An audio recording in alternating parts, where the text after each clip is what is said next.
I want to do a shout out for you, speaking of nutrition. Oh, right. Yeah. So I'll be talking a little bit more in depth on this topic, what I call the ancestral food guide, talking about diet. What is the right diet for humans? We're going to bring that sustainability piece and picture into it. And then what each of the kind of 4 primary food groups are bringing to the table, right? And why I feel and experience and observe, within human cultures around the world throughout time, why each of those is necessary.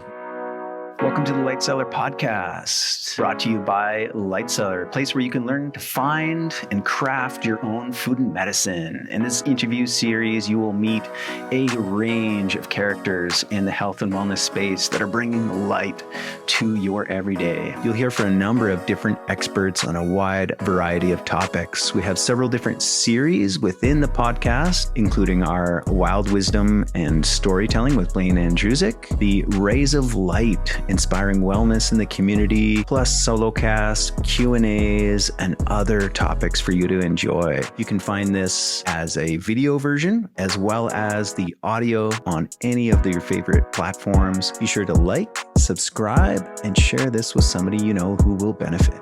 You can also shop online at lightcellar.ca. Hello. Welcome to another episode of Herbal Highlights with Angela Bewick. And Malcolm Saunders. Yeah, right on. Well, welcome. Another great week. We've had such a great week. We missed last week. We're happy to be back again with you all. Yeah, totally. And today we're going to talk about, the path of becoming your own herbalist, a journey, and I think with more of an emphasis on, like I said, being your own herbalist. There's many different ways to walk the plant path, to be a herbalist. I think whenever that term comes up, you're likely, most people are going to think, okay, yeah, I'm going to be a clinician. I'm going to, go to school and this type of thing. And Great, wonderful, power to you if that is your journey. We know many people who embrace that path. For us, that's not us. Not so much. No. I mean, a little bit. Touch. We do a lot of learning with a lot of mentors, but definitely I would call us more like folk community. And nutrition. Both of us come from nutrition, so yeah, exactly. That's been the focus that I've kind of had. I think there's so many people who do such amazing things in terms of clinical practice and how to create therapeutic formulas and things like that. But when it comes to personal health, I think they go hand in hand, right? To have that nutritional foundation that you and I got, and then we came to the world of herbs to kind of build upon that, right? Yep. Food can't do everything. Yep. And we'll talk about that distinction. And I certainly know lots of herbalists that maybe are missing out on that nutritional foundation. Could stand to benefit from that. But it is a part of, who we are as humans. Plant medicine is the oldest form of medicine, oldest form of self-care. Yep. And it's very powerful and empowering. And I've always tried to emphasize for individuals, just like me, you, even people not even in kind of the health space, be your own herbalist. Reclaim that knowledge, reclaim that wisdom, start to use them, start to experiment with them. And you made a really good point of one of the best places to start is... It's just herbs in your kitchen, your kitchen cupboard. Yeah, we often overlook the power of cinnamon, oregano, bay leaf, these kinds of we just think of them as common every day, but in fact, they're anything but. They should be everything but. Yep, and they're also not, often we think, okay, oil of oregano is so much better because it's got all of the sort of carvacrol components concentrated in this oil, but we can forget that it's also, when we're taking little bits all the time in our diet, we are helping our body, helping our cells and our tissues do that sort of powerful process that they need, getting the nutrition that they need. Yeah. Also, the other thing is that we are all about being your own herbalist. You just reminded me that we're all so individual that we can look at a general guideline around a herb and say, okay, I need inflammatory support, I'm going to go for turmeric. Right. But we forget that, turmeric has certain properties to it. It's quite a hot herb, and that if you're a person who's already in sort of a really hot tissue state, that you may need to balance that out with something else. Right. So being your own herbalist, being your own sort of, dare I say, physician, you can look through the lens of your own experience and what your body's doing, what works for you, and not just saying, okay, there's this blanket rule about this particular herb. Yeah. I'm going to take it and not consider yourself and your own individual needs. So Yeah. I think that's a lifelong process that Totally, yeah. And we should always be fundamentally, the person responsible, in control of our own health and the actions and everything that we're going to take, moving ourselves forward. That fundamentally number one. And I also want to put in a plug. This comes from just experience, observation, but also like wisdom of elders. Yes. Stephen Buhner, he says, like he really feels it's kind of like part of life's path. Like even if you are the healer, the herbalist, the mega doctor, whatever, like you need to put your life in someone else's hands. Kind of that humbling experience, but it's also part of the learning path. So I really love and value individual practitioners and the insight they can not only again for your own learning of just being your own herbalist, someone to kind of learn from, reflect back, but sometimes we don't see, we've got our own blind sides. For we our need own that self perspective.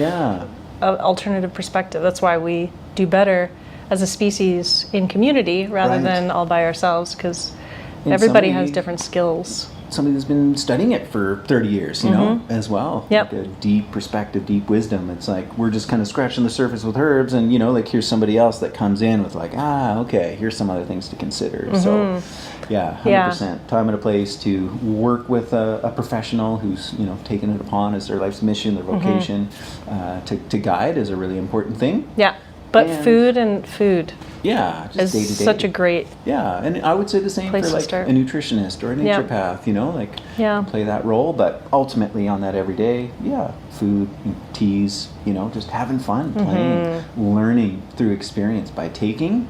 Yes. And starting in the kitchen. So incredible array of herbs one can find in the kitchen, spices, which I guess maybe we just tend to like they're more like flavorful herbs. Or we just don't really think about it like it's just always been there. Yeah. It's always been something. But like to think about also the quality of those herbs being very important, making sure that you're getting them from places that where they're being sustainably procured, where they're fresh. Often we have herbs that have been sitting in our cupboard for years, and that's because most people don't make their own food. That's true. I think that's a result of that. Or they buy one herb for one recipe, right? And then it's like it just sits there in their where else do I cupboard? add that? Forever. But you can get so creative. This is a great place to get creative with flavorings and fragrances and all of those things. So love that. Okay. Well, I'm just because I heard it, the third time today. Reminded of Blaine when he always talks about like the mustard on the hot dog. It's like sure the flavor we've come to associate that, but he's like the original intent, original purpose was to help stimulate, the parietal cells and increase digestion. Yes, marshmallow. Like my teacher was talking about that too. Gelatin. Homemade marshmallow root marshmallows, which we have made here in the shop before, was originally a health food. It was like, or using gelatin as a medium to carry particular immune supporting herbs and powders and things like that. Those were like Jell-O. They still serve it now. It's this really pathetic version of what it once was, but they still serve it in hospitals because it was given originally as a nutritive food, which, I just used our good transition. Word of the week. It was a food that had a lot of benefits to it. It had, we had marshmallow root, very soothing. It's a demulcent herb. If you've got someone with, any sort of digestive or mucous membrane inflammation, anything like that, it can be really helpful. So and the gelatin itself being like a complete protein, easy to break down, easy to assimilate, which in anybody either digestive issues or just like going through a trauma, going through surgery, anything like that recovery, that's what a great building food. That is wonderful. So I'd love to bring that back. I've always wanted to sneak into a hospital and see how we could actually, of course, it requires a lot of resources, but Anyway, Yeah. it's a topic for a different conversation. But the term of the week was nutritive. Nutritive, yeah. So Yeah. there's a classification of herbs that are described as that. Like some herbs are tonic, some herbs are, nervine, some herbs are cardioprotective. Yep. Yeah, nutritive, of which we're like, do we need to look up the exact definition of nutritive? We did. We did. Yeah. We do our research. And curious enough, like it actually brought up, it's like sometimes also referred to as superfoods. Which, if you know the light cellar, Yeah, and that's where Superfood that shop. bridge came for me, right? Like studying nutrition, and it's like you come across the quote unquote the superfoods, like they are nutrient dense, nutrient packed. and they fill a lot of categories. So it's a food or a herb or a food that is nutrient dense. It's like, and it's not just like one particular nutrient or one particular action. It has a lot of vitamins and minerals in it. Right. A lot of antioxidant potential. There's like all of the wonderful things in them. So And that's really where it gets its herbal strength from, Yep. In that sense. So, the first one that came to mind was nettles. nettle's a big one. Yeah, and I always like when I try and explain my definition of superfood, because that's a term that gets tossed around like, Yeah, what it a is superfood? controversial. Broccoli's a Yeah, superfood, yeah. and it's like, great. I mean, you call it whatever you want. Like, I lay no claim on like this is this or that. It's like if it's super to you, then it's a superfood. Yeah, yeah, you feel But, good after you have it. Another way I'll frame it is like, okay, on one hand, you eat food, right, to nourish yourself. So you get macronutrients, you get micronutrients, like your vitamins, your minerals, but also calories, your protein, fats, carbohydrates, that kind of thing. Great, we're getting waterfully nourished from food. But on the other hand, you would take another substance like a herb or a medicine, like echinacea, right? We're going to stimulate the immune system. Well, echinacea might have some vitamins, might have some minerals, but it's not really why you're taking it. Yeah, it's more to nourish that immune response. Yeah, or whatever the herb is, right? It's going to create some physiological response, but it's not about the food value that Yeah. you're taking it. Yeah. Whereas I always say, like, superfoods are kind of in the middle, right? They do have high, extraordinary, it might even be unique nutrients Yeah. specific to just that food, or it could be as common as magnesium, but it's got the most, or the Yeah. antioxidants, that kind of a thing. And so much so that it has like a medicinal or a herb-like strength. And something like nettles. Well, is that a food or is that a herb? It exists in both worlds, right? Like nettle soups and nettle, like it's such Yep. a food staple that people have relied on. And it's one of the great herbs, like antihistamine, like, separate from its kind of food value. Yep. Goji berries could be another one. Yeah, goji berries. You mentioned raspberry leaf, horsetail, Horsetail, alfalfa, camu, cacao. cacao, right? Yeah. It's like nutritive food. Let's eat Yeah. it like a raisin, but we're getting mega nutrients and Yeah. a herb-like strength where it's like it's going beyond just food. Yep, you could almost like survive a long time just consuming some of those few little foods. Totally. And, Yeah. and I love that approach of like the adding in. I got that from David Wolf, the ADD diet. It's like, Yeah, how can subtraction you- by addition. Yeah, add it in. Just do what you do regularly, and that's really where it makes a difference. Like, because I don't know about you. I guess I don't know too much about your like food journey and history, but Yeah. I turned my life upside down. Right? Yeah. It's just like, all right, I'm doing this, and I was like really disciplined, very dedicated, like one thing to the next, like really hardcore. But that doesn't always work, for most people, and it certainly doesn't work in the long term. There can be benefits to that, but it's a lot more challenging than like, okay, don't worry, don't stress. You're a mom, you got kids, you got a career, you got all these things going on. Just keep eating what you're eating, but we're going to add some stuff in, like to bring in support. the goodness. And what I noticed, and what drew me to this line of work and bringing in things I did, is like those superfoods, those nutritive herbs, those ones that are like, it really makes the difference. Like, versus like, okay, I want you to like stop eating this and eat more lettuce and da-da-da-da-da. And it's like, okay, that's great, like versus like, okay, add this in, and probably the very first thing that really woke me up to that was like hemp protein. And this was so many years ago, like almost 25 years ago. I love hemp seeds, actually. Yeah, like people went nuts for it. Like we just could not keep hemp in stock at Just all. the protein? or like at a that powder, time, or it was it just a... the protein? Oh, Like, okay. this is like, it had just hit the market. It was like, wow, what's this? You know, like, and of course there was the hemp oil, but it was primarily the protein that people were like, they would just eat it and like, wow, like I feel that, you know, like, Yeah. it had enough power to like kind of cut through everything else. Where if it was just like, okay, just eat more apples, you know, have another salad, you know, like, it didn't have that same type of like, cutting through the intensity of everything else that then inspired action to like, all right, I'm going to have more of that. And what else can I add in? Yeah. It's so like amazing to get, you can get, not that I'm like care about calories or any of that stuff, but you can pack so much in Right. such a small amount Well, and of it's, food. A pot of little tea, for example, or just throwing nettles into your broth.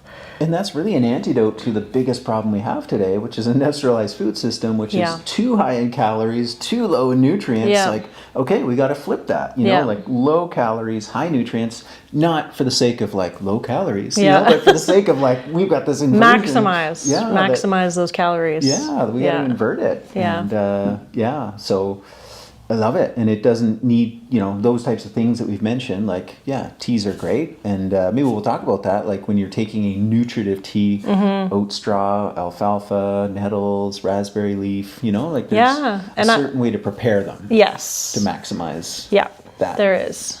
And then most of them are infusions, actually. That's right. There's some roots that are really nutritive as well. Yeah. But it tends to be more that aerial part of the plant. Right.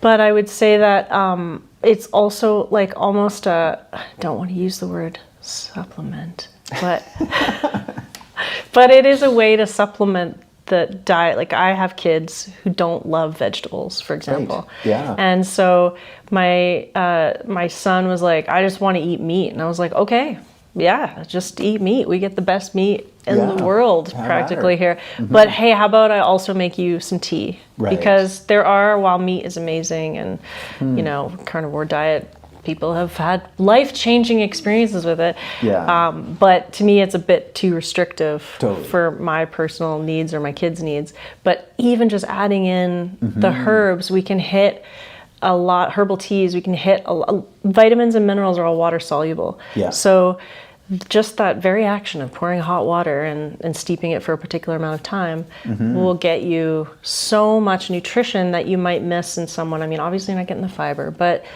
you're getting that amazing vitamin mineral content that you might be missing if you're just eating meat or eating animal protein. Yeah, for sure. So infusions, I love that. So generally larger amount of herb, you know, not the kind of like little tea sachet. You're going to do, like I've seen people do, you know, even like a cup of herbs per liter. Or and best to have it in a situation where it can breathe. Right. We often put it, like it's fine if you're just having a little cup, it's fine in a little tea ball or something. But if the herb can really have a lot of exposure to water, it can swim. It's going to release more of those nutrients because it's not going to be so compact, and you'll see it in the color relax and difference. Expand, exactly. Right. Yes. And in that expansion is a release. Of nutrients, and then a longer amount of time. Just like really give it an opportunity to really like relax, release all those nutrients. And I'd love to do this for the complete herbal medicine making course. We've got another one coming up soon where I'll show the difference between nettle steeping and nettle infusion. And steeping, it's great, no problems with it, you know. But the infusion, you can't even see through it. Like, it is it's so dark. And you drink it, and it's like it's got substance, it's got texture to it. Like it's just it's so good. Yeah, and most herbs are like that. The exception is like tea, like Camellia sinensis. We don't want to steep those for too long because they don't taste good. But the herbs, do it. And I would say Camellia sinensis is more like on the medicinal herb, tonic herb versus like nutritive. Yeah, you got so many like bitter tannins and you know, things like that. Although matcha's so good. Yeah. but there's an art form to tea, right? It is, The gong fu. The ceremony of it all. Yeah. Yeah. Okay, well here's curious. Let's kind of go on this idea of you know, carnivore versus herbivore versus omnivore. We're obviously omnivores. Obviously. Just kidding. It might not be obvious to all of you, but yes. Well, no, it's curious. Like, let me get your take, because you know, I've been through personal experience and observation the whole, like, you know, plant-based idea, right? You know, and it sounds silly to say it, like, we're not herbivores, you know, like. Do you know what's we're not interesting? meant to be vegan. Even life feeds on life. Yeah. No matter what. So the concept of veganism, and I just want to say this, is there's no judgment, because I think I want everyone to do what feels right for them. Yeah. So everybody's going to be different. But the concept of veganism, you know, people often say I'm a vegan, and I'm like, well, but bacteria is life. Yeah, it's totally. really, really important life, actually. It nourishes everything above. So it's almost like a species, like, hierarchy. They're like, well, if it has a mother and eyes, I don't eat it. And I'm like, okay. Right. So let's look at that a little bit more. I always have, like, just to plead the devil's advocate. Right. There's always life. And when we pass on, depending on how you dispose of your human form, life is going to feed on you. Like, Right, that's just, totally. it's just the way of the world. The plants, I remember my friend was just talking to a friend of his who's a vegetarian, and he was talking about, it was my husband telling him about the old growth cedars on the island. Right. And the birds catch salmon, and then they fly over the forest, and of course bits of the salmon that they don't eat, whatever, drops. And a lot of these trees became so big and powerful and strong because they were being nourished by salmon, or the bears take the salmon, they eat it here. Yeah. And so those trees really relied on that. And he told his friend this, who's a vegetarian, and he was like, huh. He's like, so even the plants use animal foods to be nourished into whatever way, right? We know there's bugs and everything, and there's even some carnivorous plants out there. Totally, because there's actually no such thing as vegan farming. No, it's almost impossible, because even when you're like tilling the land or preparing the land, you're taking habitat from other animals. Anyways, and the nutrient cycle. Yeah, right. yeah, Like, animals are such a key contributor. Their bodies, as you mentioned, but also their waste. You know, and the manure, urine, that type of thing. Like, it's so nutritive. And of course, there are incredible problems when that's too concentrated. On the land. and there's certain harm, you know, to animals that I know is a big concern for people, that they're like, I'm a vegan because I don't want a harm-free diet, which I totally understand and agree with, but but it's also impossible. It's almost impossible. No, it is. Yeah. And it's like, it's a bit of a quandary, you know, like, and ultimately you got to, like, give up. You got to surrender. Of just like, you know what? We do the best we can. We didn't make the rules that we got to, like, kill to live. Like, but that's it. Like, and that's the humbling, I think, you know, and I've heard that for Indigenous peoples, like, it's like an adult wisdom, you know, to come to that realization. Yeah, and to do the best we can with what we have don't in be a our jerk own about it, in our own life. And I think it's like I've never been an extremist in diets. I've never. I played with more plant-based a little bit. I didn't feel good. It didn't like I couldn't eat enough to fulfill the needs that I personally had. There are days when I don't eat animal foods. It's very rare, but it does happen. And but I've always tried to find the middle way. We've been talking about the middle way a lot this week, and just that kind of, okay, well, what can I do in my you know, the way I buy food, who I buy food from. Can I contact manufacturers and find out what they're doing instead of just like blindly buying things off the shelf? And I try to do that, but I've always found it more simple to just be like, okay, well, let's flip to the other side. You know, there's a big kind of trend with carnivore these days, right? And and I'm a little hesitant, you know, in the sense of, like, because I also experience a ton of benefits from, you know, primarily eating animal foods, and that's where I prefer, like, okay, we're not vegan, we're not, you know, like, herbivores.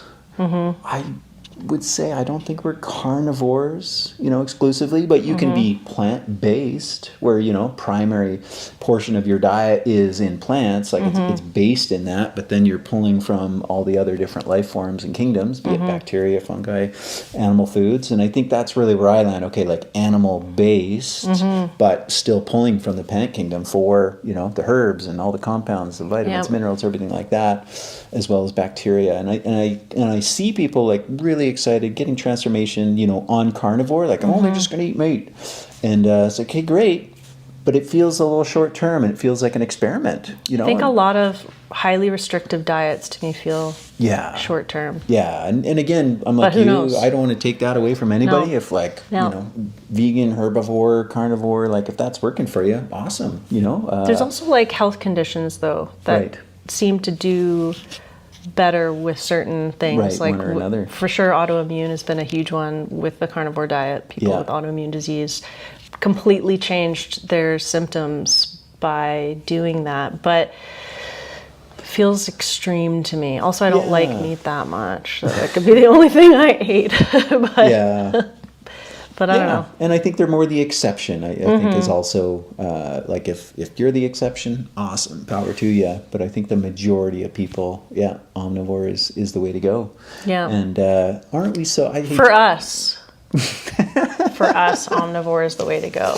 Anyone listening to this who is a vegan or a carnivore, power to you. We love you, and we trust you. Yeah. You know what you're doing. Support you, salute you. Gone are my days of like telling people what to eat, Well, that's my favorite, is when people want me to tell them what to eat when they find out that I'm a nutrition person. Yeah.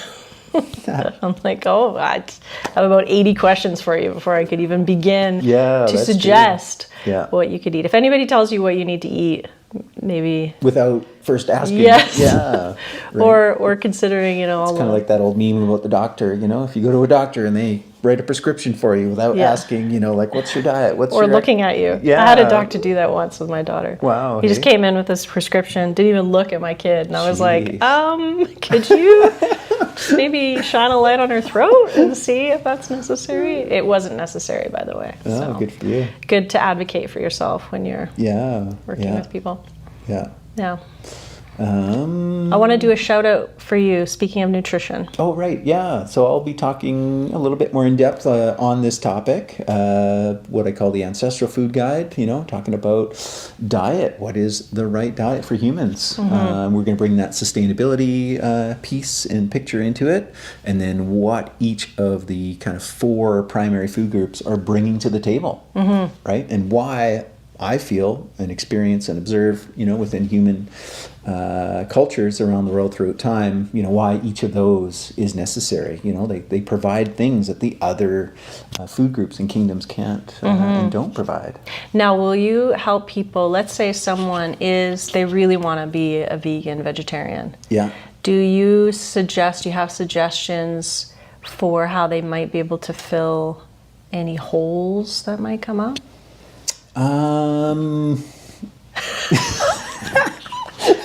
I guess we should have reviewed the questions before. To be honest, like only, no, like only in the sense of, you need all 4 kingdoms, right? Like if you're missing this, like, okay, well, maybe you got to supplement, and that could be a choice. Yeah. But I think food is best, I think food is best too. Yeah. But again, we're not here to tell anybody what to do. At least I'm not. I don't know about this guy. Just kidding. I'm kidding. No. April 13th is right. this talk. And it's going to be awesome. I'm going to be there as well. Yeah, I'm looking forward to it. So the Canadian School of Natural Nutrition Alumni Association. So csnalumni.org, where you can get tickets. It's an all-day conference. I'm just one of, many speakers that day. Yeah. So. And it's really nice. It's actually if you're into nutrition, if you're into whole food living, if you're into like just learning more about what's happening in the nutrition world, it's an awesome event. It's there's also exhibitors there, which are really quite informative. It's a great time to connect with people who are in the industry and network if you're into that kind of thing. But also just learning. Like I go to volunteer, but every year I'm like my notebook is full at the end because there's so much information. It's really awesome. Cool. And this will be a great one because I know in previous years, for all the reasons and more, it's been like a hybrid. It's been online, or they've been streaming speakers in from Toronto. Yes. This is like... Yeah, this is just Calgary. There's 2 of them actually. There's one here in Calgary, there's one in Toronto. And you can attend either online or in person, obviously. But yeah, I would highly recommend it. I think it's well worth it. Yeah. Well worth it. Okay, right on. Well, we'll put that link down below, and let us know what you thought of our little chat conversation today. Nutritive, and are you on the path of being your own herbalist? How's it going? Take care. Yeah. Bye for now. Thank you so much for tuning in. If you've enjoyed today's episode, be sure to give us a like, share this with someone you know who would benefit, and subscribe so you're up to date with all the new episodes coming out. You can shop online at lightseller.ca, as well as visit us in the heart of Bowness in Calgary, Alberta.